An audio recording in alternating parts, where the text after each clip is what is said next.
ಇವತ್ತು ಫಲಿತಾಂಶ ಪ್ರಕಟ ಆಗ್ತಾ ಇರತಕ್ಕಂಥ ಚುನಾವಣೆಯ ಬಗ್ಗೆ ದೇಶದ ಜನ ಮಾತ್ರ ಅಲ್ಲ, ವಿದೇಶದ ಜನವೂ ಕೂಡ ಆಸಕ್ತಿಯಿಂದ ನೋಡ್ತಾ ಇದ್ದಾರೆ, ಒಂದು ಕುತೂಹಲದಿಂದ ನೋಡ್ತಾ ಇದ್ದಾರೆ. ಕಾರಣ ಇಷ್ಟೇ, 5 ರಾಜ್ಯಗಳಲ್ಲಿ ನಡೆದಂಥ ಚುನಾವಣೆಯಲ್ಲಿ ಈಗಾಗಲೇ ಲೀಡ್ ಬರ್ತಾ ಇದೆ. ಮೀಡಿಯಾದಲ್ಲಿ ನೋಡಿದಾಗ ಪಶ್ಚಿಮ ಬಂಗಾಳ, ಅಸ್ಸಾಂ ಮತ್ತು ಪುದುಚೇರಿ 3 ರಾಜ್ಯಗಳಲ್ಲಿ BJP ಮುನ್ನಡೆಯನ್ನು ಸಾಧಿಸ್ತಾ ಇದೆ.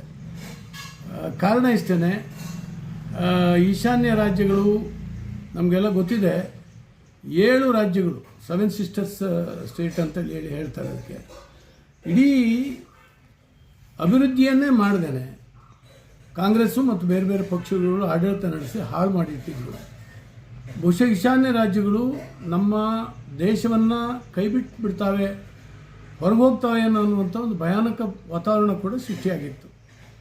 ಆದರೆ ಈ ಪಶ್ಚಿಮ ಬಂಗಾಳದಲ್ಲೂ ಕೂಡ ಅಷ್ಟೇ, ಅಭಿವೃದ್ಧಿ ಇಲ್ಲ, ಹಿಂಸೆಯ ರಾಜಕಾರಣ, ದಬ್ಬಾಳಿಕೆಯ ರಾಜಕಾರಣ, ರೌಡಿಸಮ್, ಕಾನೂನು ಬಾಹಿರ ಕೃತ್ಯ ಮತ್ತು ಬಾಂಗ್ಲಾದಿಂದ ಬಂದಿರತಕ್ಕಂಥ ಮುಸ್ಲಿಮರು ಯಾರಿದ್ದಾರೆ ಇವರ ದೌರ್ಜನ್ಯ ಭಾಳ ಜಾಸ್ತಿ ಆಗಿತ್ತು.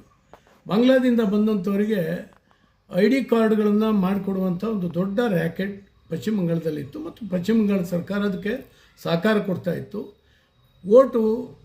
ಓಟಿಗಾಗಿ ವಿದೇಶಿಯರನ್ನು ಕೂಡ ಕರ್ಕೊಂಡು ಬರುವಂಥ ಒಂದು ದುರಂತದ ಸನ್ನಿವೇಶ ಈ ರಾಜ್ಯಗಳಲ್ಲಿ ಅಸ್ಸಾಮು ಮತ್ತು ಪಶ್ಚಿಮ ಬಂಗಾಳದಲ್ಲಿ ಇತ್ತು. ಈ ದೇಶದ ಮೋದಿ ನೇತೃತ್ವದ ಸರ್ಕಾರ ಬಂದ ನಂತರ ಇದು ಬಂದಾಗ್ತಾ ಇದೆ ಮತ್ತು ವಿಶೇಷವಾದಂಥ ಮತಪಟ್ಟಿಯ ಪರಿಷ್ಕರಣೆಯಿಂದಾಗಿ ಅವರ ಓಟ್ಗಳು ಇವತ್ತು ಕೈತಪ್ಪಿ ಹೋಗಿದ್ದಾವೆ. ಇದರ ಪರಿಣಾಮವನ್ನು TMC ಇವತ್ತು ಅನುಭವಿಸ್ತಾ ಇದೆ. 25-30 ವರ್ಷಗಳ ಕಾಲ ಆ ರಾಜ್ಯ ಏನಿತ್ತು ಪಶ್ಚಿಮ ಬಂಗಾಳ ಹಿಂಸೆಯಲ್ಲಿ ನಲಿಗೋಗಿತ್ತು. ಎಡಪಂಥೀಯ ಯಾರು CPM ಆಡಳಿತ ಇತ್ತು ಅದು ಇವತ್ತು ಕೇವಲ 2 ಸೀಟ್ನಲ್ಲಿ ಲೀಡ್ ತೊಗೊಳ್ತಾ ಇದೆ ಅಂತ ಹೇಳಿದ್ರೆ ಆಶ್ಚರ್ಯ ಆಗ್ತದೆ. 25-30 ವರ್ಷ ಆಡಳಿತ ನಡೆಸಿರ್ತಕ್ಕಂಥ ಒಂದು ಪಕ್ಷ. ಹೀಗಾಗಿ ಇವತ್ತು ಅಲ್ಲಿ ಆ ಪಶ್ಚಿಮ ಬಂಗಾಳ ಅಂತ ಹೇಳಿದ್ರೆ ಬಹಳ ಪ್ರಖ್ಯಾತ. 2 ರಾಷ್ಟ್ರಗೀತೆಗಳನ್ನು ಬರೆದಿರ್ತಕ್ಕಂಥವರು ಪಶ್ಚಿಮ ಬಂಗಾಳದ ನಮ್ಮ ಹಿರಿಯರು. ಬಂಕಿಮ್ ಚಂದ್ರ ಚಟರ್ಜಿಯವರು ಒಂದೇ ಮಾತರಂ ಬರೆದರು ಮತ್ತು ರವೀಂದ್ರನಾಥ್ ಠಾಗೂರ್ ಅವರು ಜನಗಣಮನ ಬರೆದುಕೊಟ್ಟಂಥವ್ರು. ಈ ದೇಶ ಒಂದಾಗಬೇಕು, ಈ ದೇಶದ ವರ್ಣನೆ, ಈ ದೇಶಭಕ್ತಿ ಭಾವನೆ ನಿರ್ಮಾಣ ಮಾಡುವಂಥ ನಾವು ಎಕ್ಸೆಪ್ಟ್ ಮಾಡಿರ್ತಕ್ಕಂಥ ನಮ್ಮ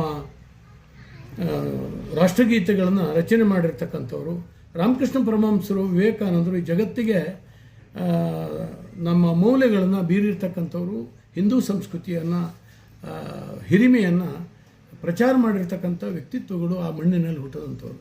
ಅಲ್ಲಿ ಇವತ್ತು ನಡಿಬಾರದಂಥ ರಕ್ತಪಾತಗಳು, ದೌರ್ಜನ್ಯಗಳು ನಡೆದಿತ್ತು. ಆದರೆ ಈಗ ಜನ ಈ ಎಲ್ಲರಿಂದ ಮುಕ್ತಿ ಪಡೆದಿದ್ದಾರೆ. ಬಹುಶಃ ನನಗೆ ಅನಿಸುತ್ತೆ ಇಡೀ ಪಶ್ಚಿಮ ಬಂಗಾಳದಲ್ಲಿ ಜನ ಇನ್ನೊಂದು ಸ್ವಾತಂತ್ರ್ಯ ಸಿಕ್ಕಿದೆ ಅನ್ನುವಂಥ ಒಂದು ಭಾವನೆ ಅವರಲ್ಲಿ ನಿರ್ಮಾಣ ಆಗಿರ್ಬೋದು ಅಂತೇಳಿ ಈ ಓಟನ್ನು ಪರ್ಸೆಂಟೇಜನ್ನು ಇದನ್ನು ಸೀಟ್ಗಳು ಬಂದಾಗ ನೋಡ್ತಾ ಇದ್ದರೆ ಹಾಗೆ ಅನಿಸುತ್ತೆ. ಅದೇ ರೀತಿ ಅಸ್ಸಾಂ ಕೂಡ ಅಷ್ಟೇ. ಈ ಸರಿ ಮತ್ತೆ ಅಸ್ಸಾಂನಲ್ಲಿ ಮರಳಿ